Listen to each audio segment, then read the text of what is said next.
Buenos días. Después de orar juntos, leemos la Biblia juntos. Estamos leyendo este libro extraordinario y bravo que es Las profecías de Jeremías, la forma en que Dios trató a Jeremías, al cual le daba una tarea tan difícil y con tanta oposición. Hoy vamos a leer uno de los grandes, de los versículos que impresionan la manera en que yo digo, Dios lo trata a Jeremías porque lo anima, lo estimula y lo empuja a hablar todo lo que Él le da para hablarle a Judá, Jerusalén. Ya hemos leído las profecías relacionadas con el templo. Bueno, y estamos en el capítulo 12. Capítulo 12, eh, y entramos en lo que los que han estudiado y han dividido de alguna manera, han reconocido pasajes especiales en las confesiones de Jeremías. No están todas juntas, son algunos pasajes que como que Jeremías abre el corazón de lo que está sintiendo con el mensaje que el Señor le da, con el tener que enfrentar a la gente al dárselo. Leímos en el capítulo 11 la primera confesión, llamada así, están llamadas confesiones. Y ahora el capítulo 12 empieza con la segunda confesión, son unos pocos versículos nada más. Y el título que le han puesto en las Biblias que tiene subtítulo, Queja de Jeremías. Tú, Señor, eres justo cuando argumento contigo. Sin embargo, quiero exponerte algunas cuestiones de justicia. ¿Por qué prosperan los malvados? ¿Por qué viven tranquilos los traidores? Tú los plantas y ellos echan raíces, crecen y dan fruto. Te tienen a flor de labio, pero están lejos de su corazón. A mí, Señor, tú me conoces, tú me ves y sabes lo que siento por ti. Arrástralos como ovejas al matadero, apártalos para el día de la matanza. ¿Hasta cuándo estará seca la tierra y marchita la hierba de todos los campos? Los animales y las aves se mueren por la maldad de los que habitan el país, quienes se atreven a decir, Dios no verá nuestro fin. Estoy tratando de imitar la voz y la actitud de aquellos que no creen a lo que Dios está sacudiéndolos y alertándolos, ¿no? Ahora, acá termina. Cuando hace esa pregunta, ¿por qué prosperan los malvados? ¿Por qué viven tranquilos los traidores? No busqué las citas, pero Job se preguntaba eso también. Y en Malaquías también hay mención así pero acá Dios, Jeremías le estaba hablando a Dios, le estaba diciendo, ¿cómo puede ser que les vayan bien, que prosperen, cuando eh, están tan lejos y tan desobedientes de Dios? Bueno, y después le habla a él. A mí, Señor, tú me conoces, tú me ves y sabes lo que siento por ti. Y ahí se enoja, se permite enojarse, arrástralos como ovejas al matadero, apártalos para el día de la matanza. Y también piensa en, apunta, digamos, a una sequía, a muerte de los animales por la maldad que tiene este país. En el versículo 5 encontramos como la respuesta de Dios, en primer lugar, a Jeremías. Y acá viene uno de esos versículos tan impresionantes, tan comentados en los libros que se refieren a Jeremías, apuntan a este versículo. Dios le dice, si los que corren a pie han hecho que te canses, ¿cómo competirás con los caballos? Una figura retórica excepcional, ¿no? Se está quejando amargamente Jeremías, le está pesando lo que tiene que decir y le está pesando que el pueblo de Judá vive alegremente como si no tuvieran sobre su cabeza la posibilidad de que Babilonia venga sobre ellos, los destruye los destruya y se los lleve, los exilie. Y el Señor le habla con una figura.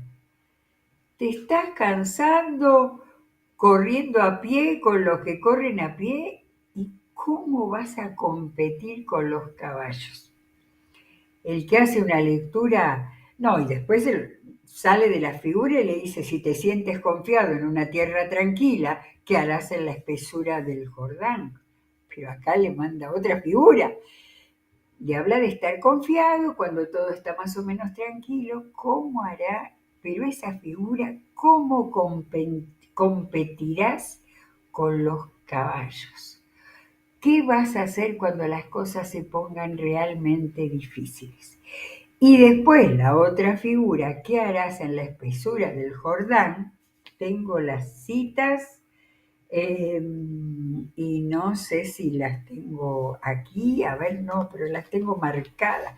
2 veces, por lo menos 2 veces, habla de mostrar algo que pasa realmente, nosotros no sabemos, pero en mismo Jeremías 49:19 dice, como sale león, como león que sale de los matorrales del Jordán hacia praderas de verdes pastos, en un instante espantaré de su tierra a los de Edom y sobre ellos nombraré a mi elegido.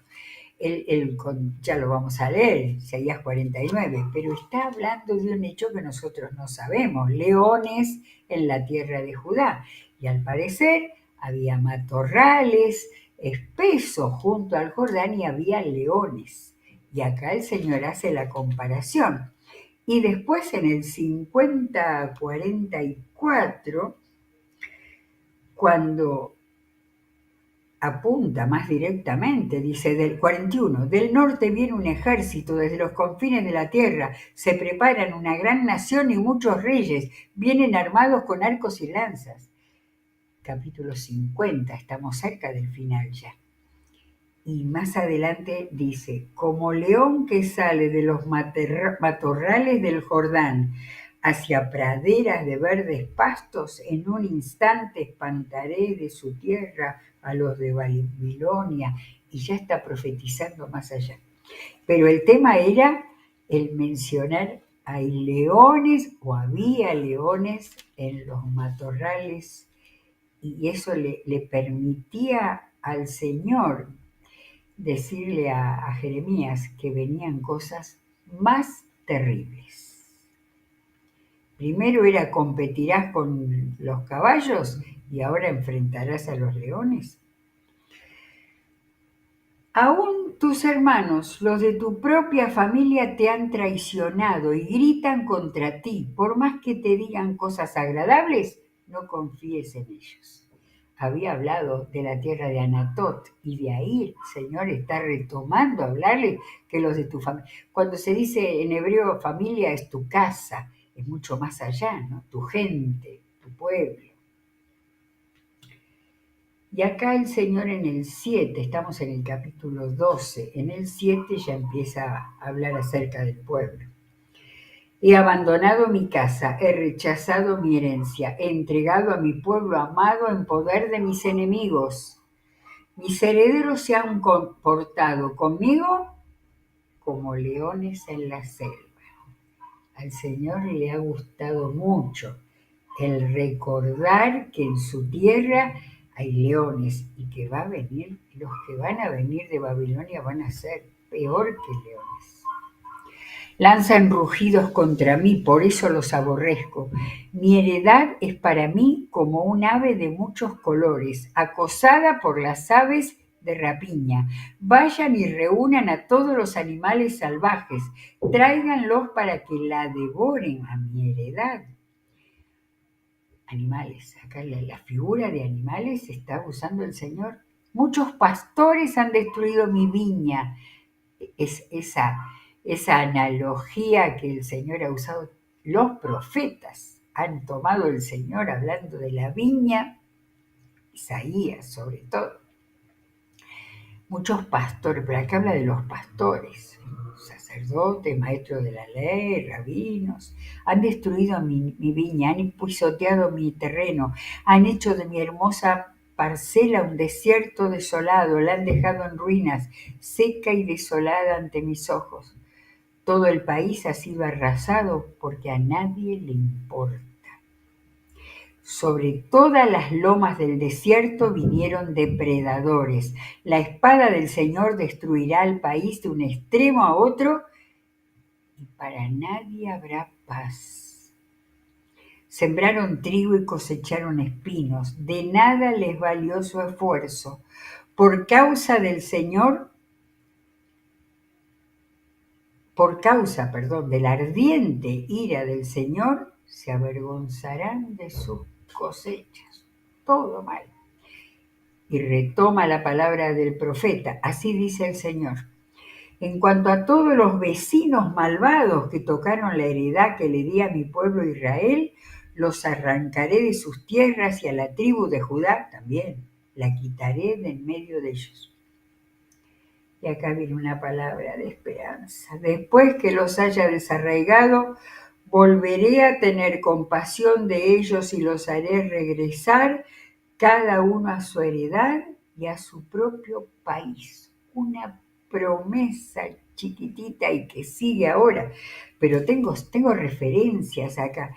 Miren en Hechos 15, que era cuando el concilio de Jerusalén, cuando fueron a hablar de que tenían que escribir la carta a los gentiles para que los judaizantes no los obliguen a circuncidar, citan Jacobo el hermano de Jesús, Santiago. Con esto concuerdan las palabras de los profetas, tal como está escrito: después de esto volveré y reedificaré la choza caída de David, reedificaré sus ruinas y las restauraré. La cita es Jeremías 12:15, donde estamos leyendo, pero también tenemos Amós. ¿Dónde tenemos Amós? Exactamente, no quiero poner una cita que no esté. 15, Amós 9:14.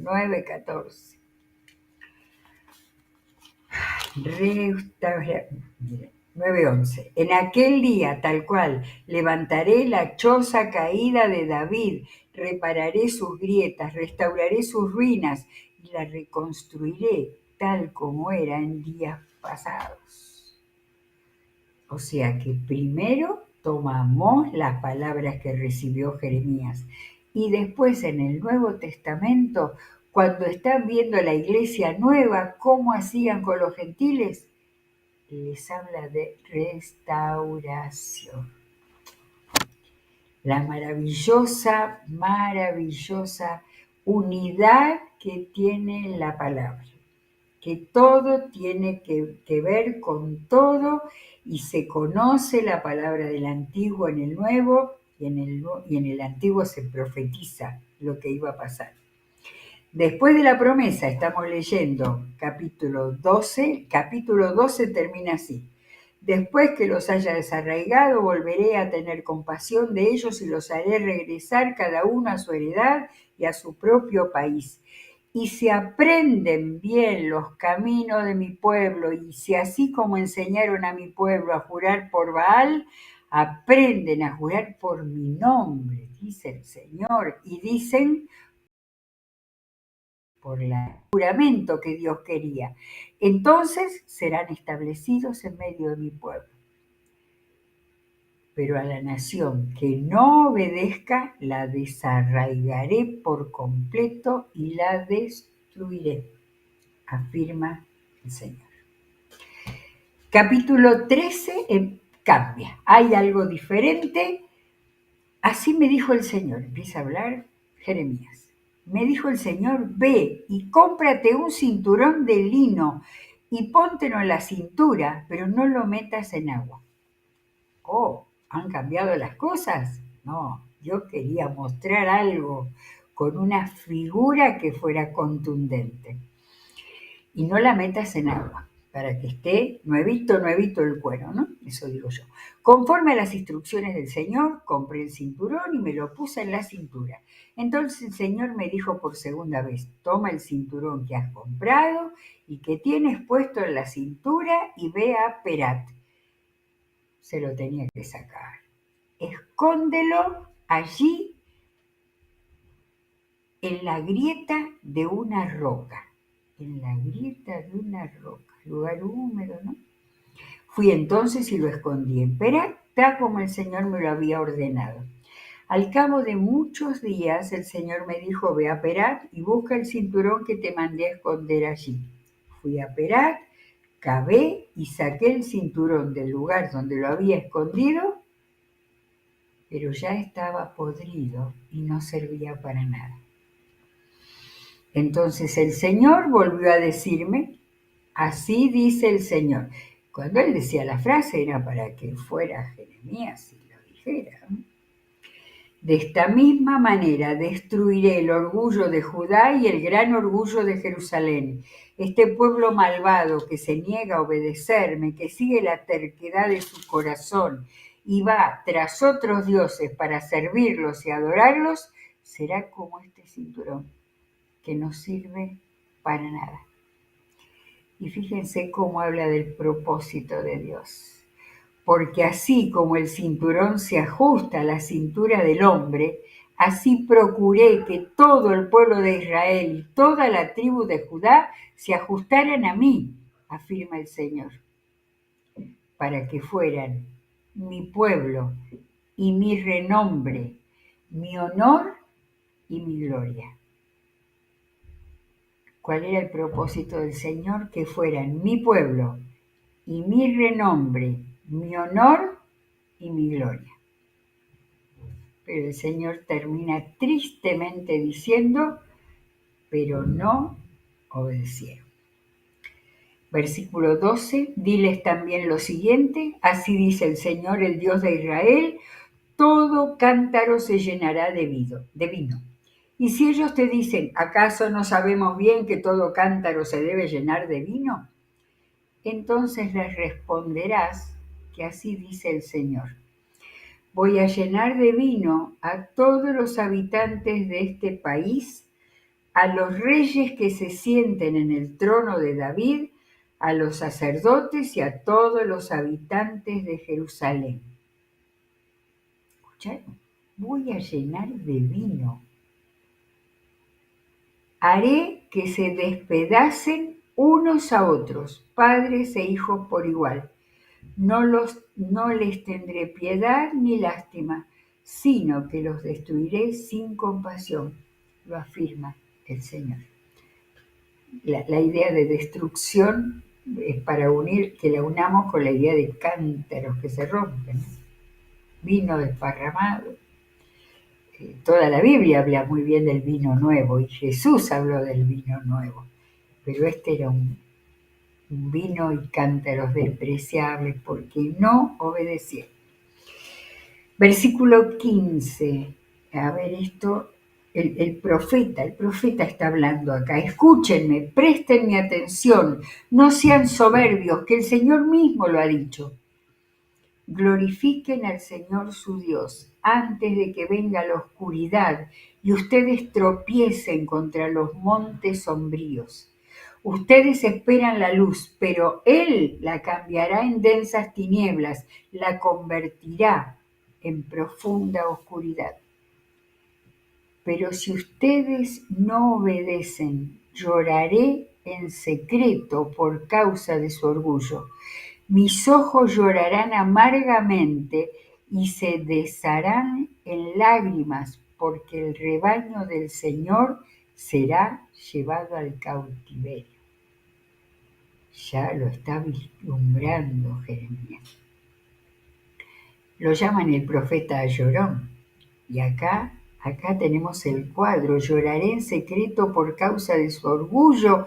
Mis ojos llorarán amargamente y se desharán en lágrimas porque el rebaño del Señor será llevado a cautiverio. Ya lo había dicho algo así al principio del 9:1. Ojalá mi cabeza fuera un manantial y mis ojos una fuente de lágrimas para llorar de día y de noche por los muertos de mi pueblo. Si a alguien se le ocurrió pensar que era un hombre duro, que iba y comunicaba lo que el Señor decía, ¿no? Jeremías estaba sufriendo profundamente porque creía en el Señor, porque el Señor aún le hablaba de la recompensa que habría si se arrepintieran. Y el Señor estaba diciendo que el orgullo era tan grande que no se iban a arrepentir. Sigue la profecía. Di al rey, a la reina madre, humíllense, siéntense en el suelo, que ya no ostentan sobre su cabeza la corona de gloria. Este rey y esta reina madre ya también estarían con la totalidad del pueblo. Las ciudades del Negev están cerradas y no hay quien abra sus puertas. La zona desértica sur, el sur mayor de Israel.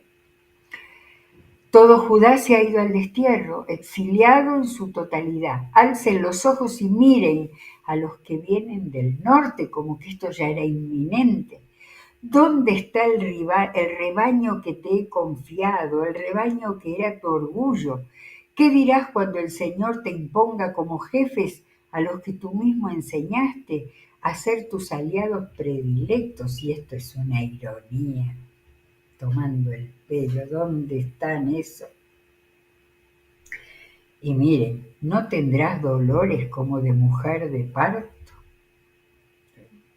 Los dolores más fuertes.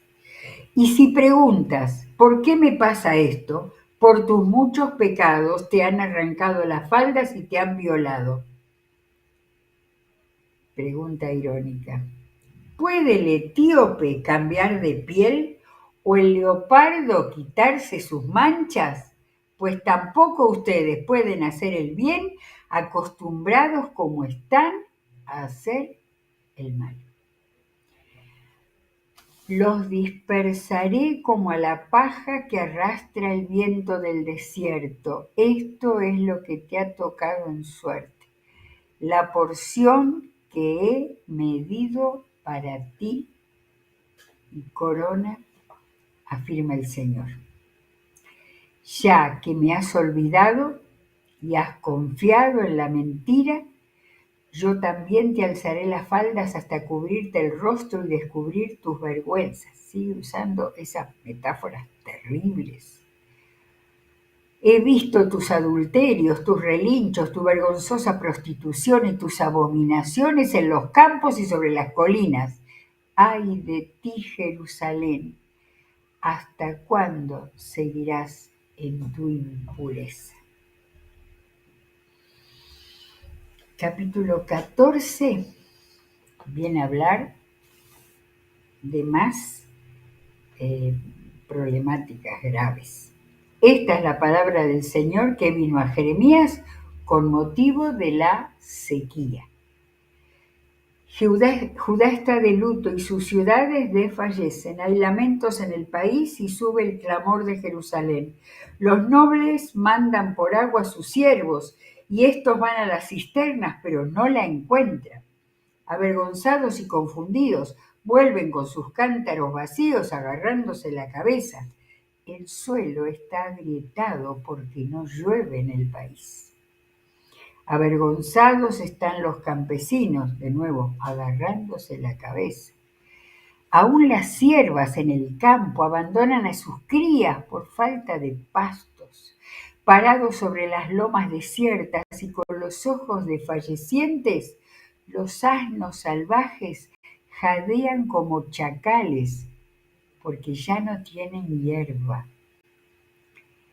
Aunque nuestras iniquidades nos acusan, tú, Señor, actúas en razón de tu nombre. Muchas son nuestras infidelidades, contra ti hemos pecado. Lo está diciendo Jeremías esto. Está hablando en nombre del pueblo, no era su pecado, era el pueblo. Tú, esperanza y salvación de Israel en momentos de angustia, ¿Por qué actúas en el país como un peregrino? Esto es un reclamo, como si fueras alguien de afuera, como un viajero que solo pasa la noche. ¿Por qué te encuentras confundido como un guerrero impotente para salvar? Señor, tú estás en medio de nosotros y se nos llama por tu nombre, no nos abandones. Pareciera que fuera el pueblo o parte del pueblo o alguno que tiene una actitud de reclamarle a Dios pidiéndole que no los abandone. Y está la respuesta. Así dice versículo 10, 14, 10. Así dice el Señor acerca de este pueblo. Les encanta vagabundear, no refrenan sus pies, por eso yo no los acepto, sino que voy a recordar sus iniquidades y a castigar sus pecados.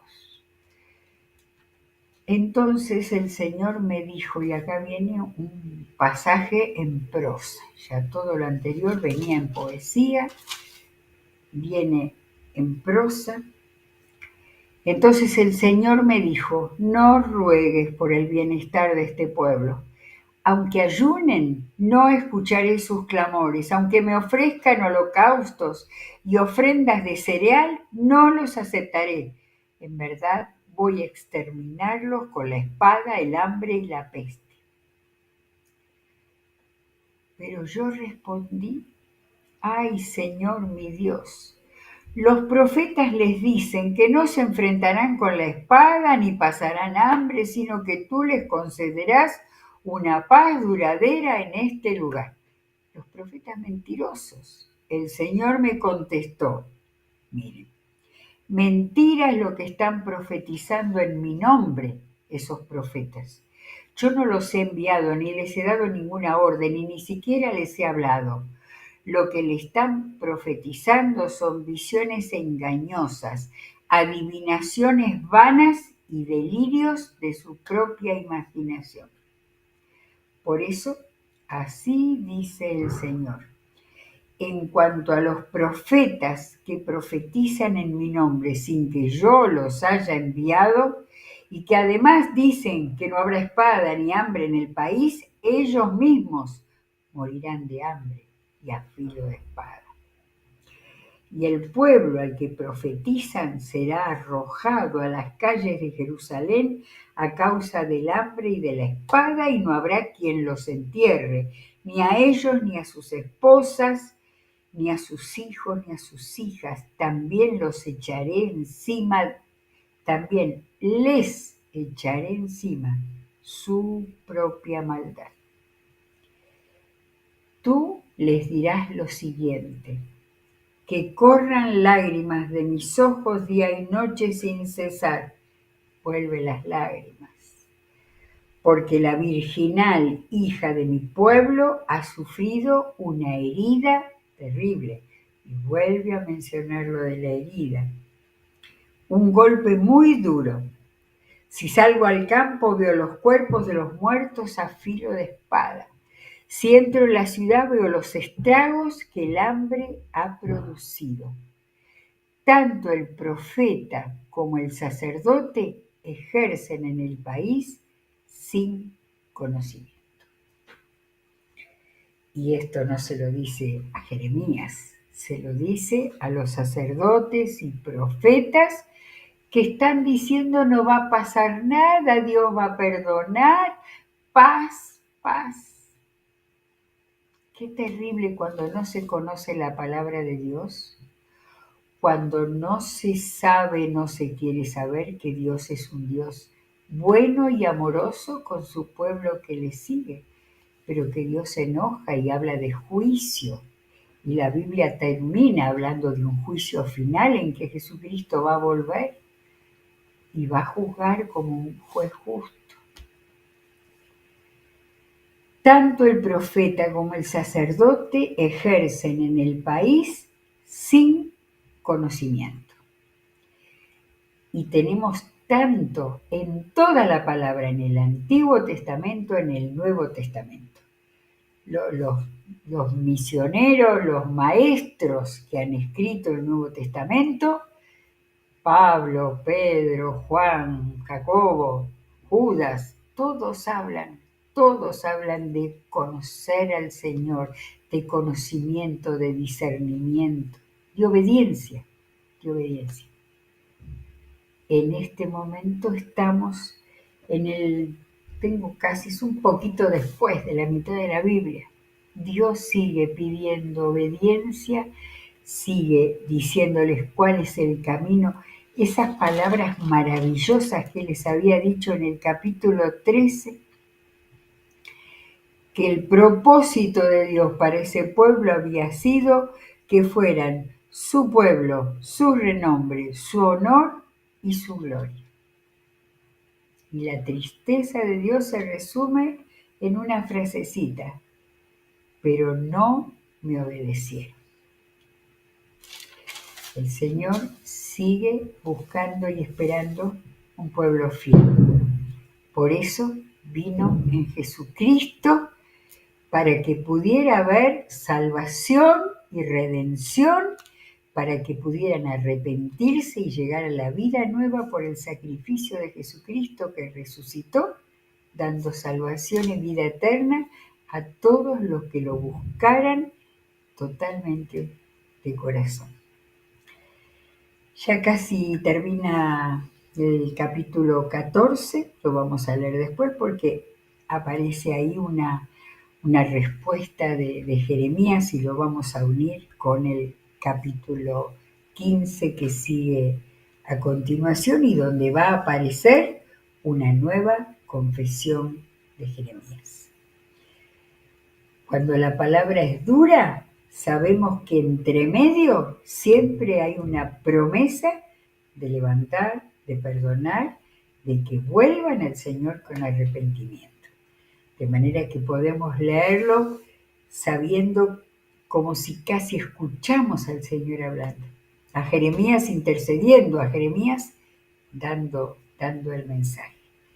Toda la Biblia tenemos que leerla, aún en este tiempo, en estos tiempos en que el juicio de Dios, cuando habla de sequía y cuando habla de todas las cosas que van a pasar, tienen que hacer que la gente se vuelva a Él.